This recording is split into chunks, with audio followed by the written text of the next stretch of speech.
Hey guys, it is Scott the Steamroller Steehn with winnersandwhiners.com coming to you with our exclusive look at the Pop-Tart Bowl. That's right, the Pop-Tart Bowl. Hey, before we get rolling, if you would be so kind, take a minute, smash that like button, give us the thumbs up, give us a comment, let us know what you're playing today, let us know what you're on. Tell me if you like this play, and tell me if you don't like this play.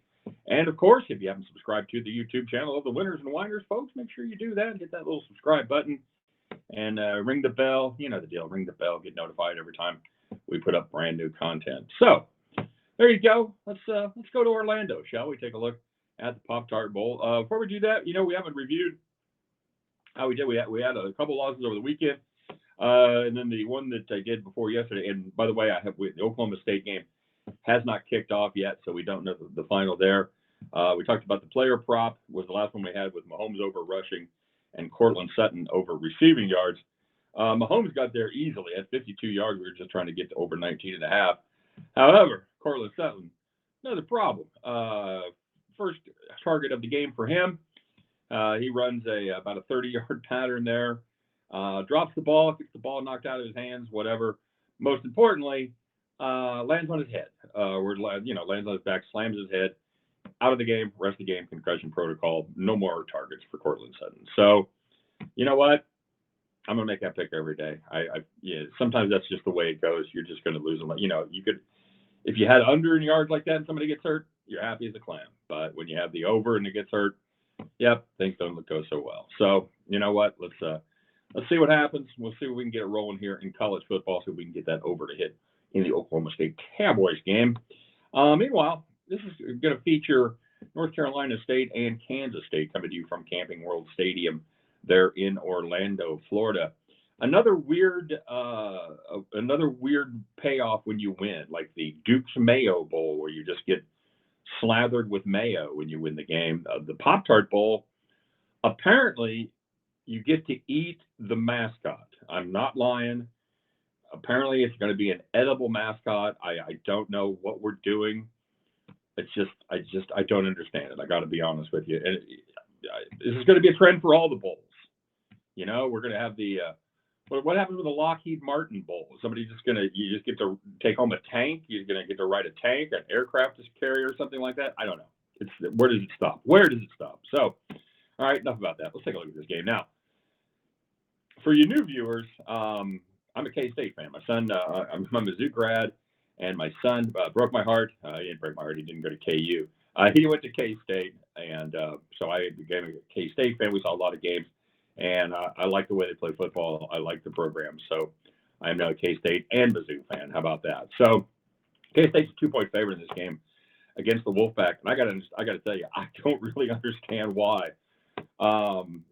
It was a lot easier when K-State sucked, and when they happened to make a bowl, everybody just be thrilled they're going to a bowl game, and all was good.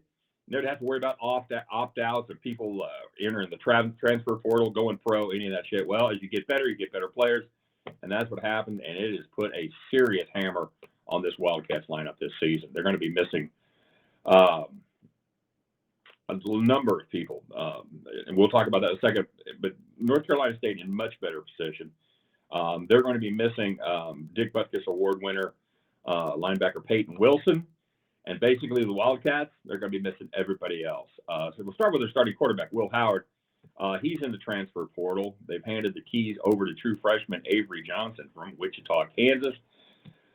This is one of those guys that the backup, everyone loves the backup because he comes in there, he's dynamic, he's a great runner, throws the ball pretty well. He was the number one dual threat quarterback coming out of high school in 2023, where it was rated by Rivals.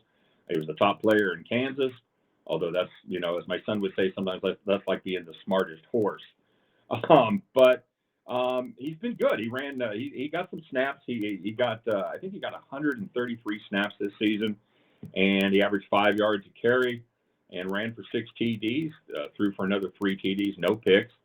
And this is the move that a lot of K-State fans have wanted to see. They're not going to be disappointed. Will Howard, he's like the dependable girlfriend you take home to meet your parents. She's nice. She calls them Mr. and Mrs. Jones, blah, blah, blah. Avery Johnson's the crazy hot chick who might come back to your place and steal your wallet when you run to the John. All right. So I think Johnson's going to be really good. I just don't think it's going to be tonight. I think by the time his career is over, this kid's going to be very dynamic, and K-State's going to be in a great spot. I just don't know how it's going to go against this pretty good NC State defense. KSU, besides Will Howard, they're missing their top two receivers. They're tight end Ben Sinnott and wide receiver Phillip Brooks. Ben Sinnott is like one of those Swiss Army knife guys. One of those guys that just always seemed to be open.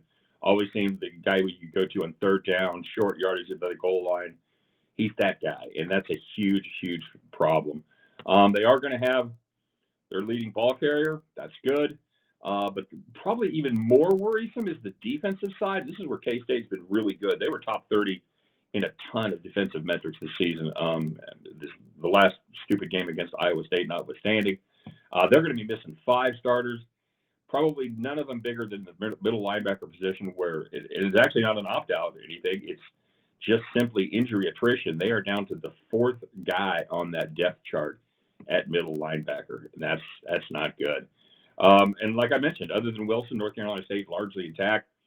This is a Wolfpack team that's 30th in the nation in total defense, 45th in run defensive yards per carry. And this is a hot team, guys. They went 7-2 straight up and against the spread in conference play, and they played good competition. They went 5-2 straight up and 6-1 against the number versus bowl teams. Kills me to do it. That's why I didn't put my K-State garb on. I couldn't stand to pick against my team in a K-State shirt, but I think North Carolina State gets it done here. We're going to play them straight up on the money line. If you're new, if you don't know me, the advice I give out more than anything else: don't ever take short numbers as an underdog. Don't take +2. Don't take +2.5. Play the money line. The math works out. We'll talk about it sometime when I have more time. It does. Trust me. We're going to take North Carolina State +110. All right. So at the end of that one, you guys can join me. We'll get down on the North Carolina State Wolfpack +110 to win it straight up. And at the end of that one, you guys can join me as we pick up our winning tickets and head back to the window. You guys take care. Good luck on all of your plays. We'll be back tomorrow. We'll talk about some more winners. All right.